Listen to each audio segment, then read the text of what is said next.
Girl, you having fun? You okay? You tired? You not in the mood to run? We're taking a quick little stroll through Jim Edwards Park here in my hometown of Cerritos, California. It's a nice little neighborhood park. It's been here for years. I think it's been here since like the early 1970s. And this is one of my little spots to take Brenda in the morning. We've been back in Southern California for over a month now, and take Brenda out every morning. I take her out for a nice long walk, and then I take her out again sometime around noon, and then again in the afternoon, and then again in the evening, so she gets plenty of walking. But this is a nice little area. I like coming down to the park because generally it's not very crowded, and I can sometimes let Brenda off leash. I can let her run around and get some running in if there's no one else here. But it's a nice little park. It's 5 acres, and it's basically bordered by Norwalk Boulevard on the east, and then way down at the other end it's bordered by Jacob Avenue.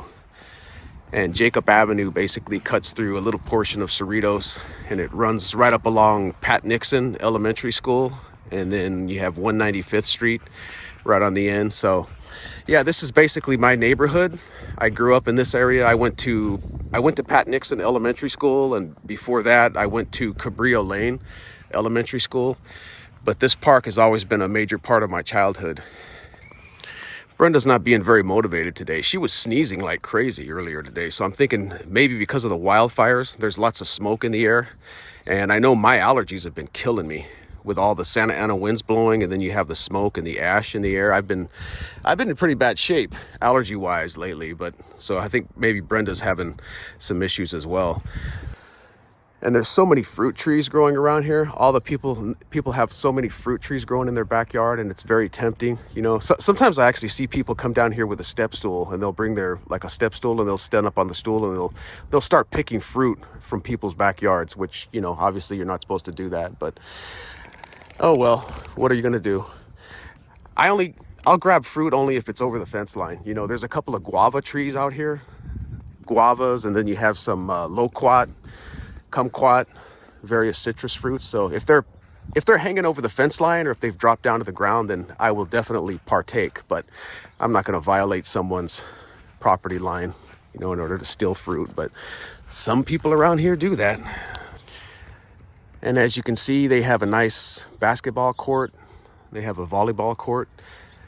They didn't have this when I was a kid. You know, they added these amenities several years later, probably, you know, maybe sometime in the mid 2010s, somewhere around there, they started adding some additional amenities to the park. So it's kind of nice. And then they added a second playground area. This playground area, when I was a kid growing up, they only had the one playground area right over by Jacob Avenue. So they've actually added to the park over the years, and they've made it a little bit more enticing, I guess, for the local community.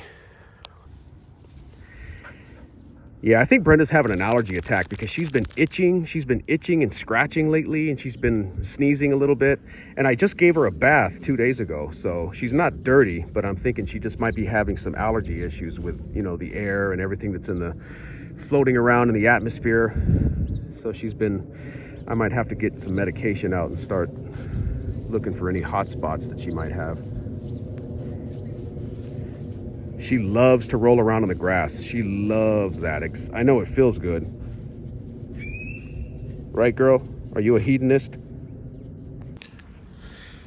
And it's kind of neat, you know, especially if you live in one of these homes right next to the park. You can just walk out your back gate, and then just enter the park. So I always thought that was kind of cool. Growing up, I always wished that we lived right next to the park, especially at night. You know, you could come out here at nighttime pretty much whenever you wanted to, even though the park quiet hours, I think, are from 10 p.m. to 6 a.m. So legally, no one's supposed to be in the park between 10 p.m. and 6 a.m. But obviously, you know, there's ways to work around that, I guess, especially if you live here in the neighborhood. But yeah, it's kind of neat just the way the park is laid out, you know, right smack dab in the middle of the neighborhood. Then you have basically sections of neighborhood on the north side and the south side of the park. I actually got into my first childhood fight at this park, and I remember it as clear as day. The kid's name was Philip Medina, and I don't even know how it started, but it was my very first fist fight. Yeah, Brenda's acting kind of strange. Girl, are you not feeling very well? I gave her a half a Benadryl tablet yesterday, though, so that might have something to do with it. I try not to give her very much of that, but it does help with her allergies. So, girl, you're messing up my video. You got a buddy back there? Yeah.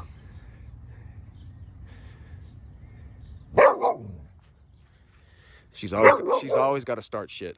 There's a lot of people that come here to do Tai Chi in the morning. You see a lot of especially a lot of the Asian females. They show up and they're doing the Tai Chi movements, and they're doing all the little stances, and they're almost like the yoga type poses. So it's kind of cool. You see a lot of different types of people here. Cerritos is mostly Asian nowadays. Nothing wrong with it, just as a matter of fact. But when I was growing up, I was born in 1974, so I basically started going to school around 1979, 1980.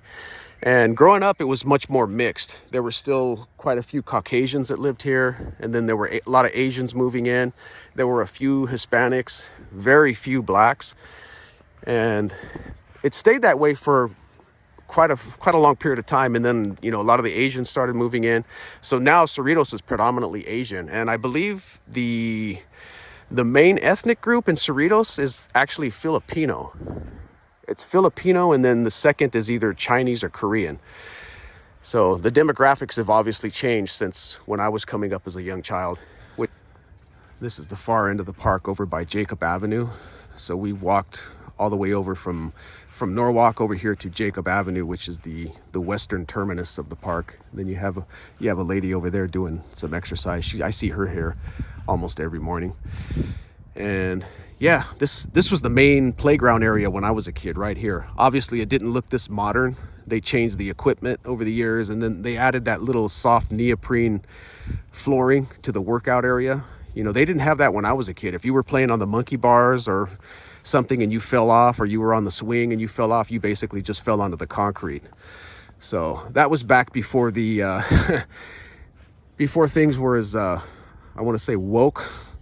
They didn't childhood safety wasn't as far along as it is nowadays. So kids growing up back then suffered far more bruises and cuts and broken limbs.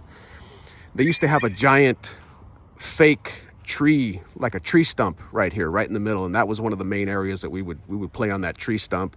And then they had the swing sets, and then they had a few other little things over to the side. So it was a fun place. And right across the street from the park, across Jacob Avenue, you have a huge nursery. It's a huge nursery that runs from Jacob Avenue, and it goes all the way out to Pioneer Boulevard. And I don't know how many acres it is, but it's a giant nursery. And it's been there ever since I was a kid. And that's a favorite hangout for the local coyotes. Believe it or not, there's quite a few coyotes in Cerritos that come out at different points of the evening and early morning. Once in a while, you'll see a few coyotes running around. You might see one. Sometimes you'll see them here in the park. But at nighttime, I've taken the dog for a walk at nighttime, and we've walked right past this nursery, and I've seen like 3 coyotes right at the fence just staring out. So it's kind of creepy. I mean, especially at nighttime, and then the dog starts to freak out, and then she's pulling you towards the fence, and then you see 3 fairly good size, well-fed coyotes standing there. All right, we made it to the end. We're at the end of Jacob Park on Jacob Avenue, or I should say Jim Edwards Park. I'm not used to calling it Jim Edwards Park. It's only been that name for maybe 2 years, so this is still Jacob Park to me. But anyway, just to give you an idea of the neighborhood, this is looking north on Jacob Avenue, and Pat Nixon Elementary School is right at the end of that street on the right-hand side. That's where I went to school from like 4th, 5th, and 6th grade. And here's that giant nursery. And then the neighborhood just goes back there. And then my parents' house is back in that direction. So this is my stomping ground. Just doing a little video here, giving Jacob Park, AKA Jim Edwards Park, a little bit of airtime. And we will see you. Give you one last little look. Here's that nursery that I was talking about. And as you can see, the nursery goes way back.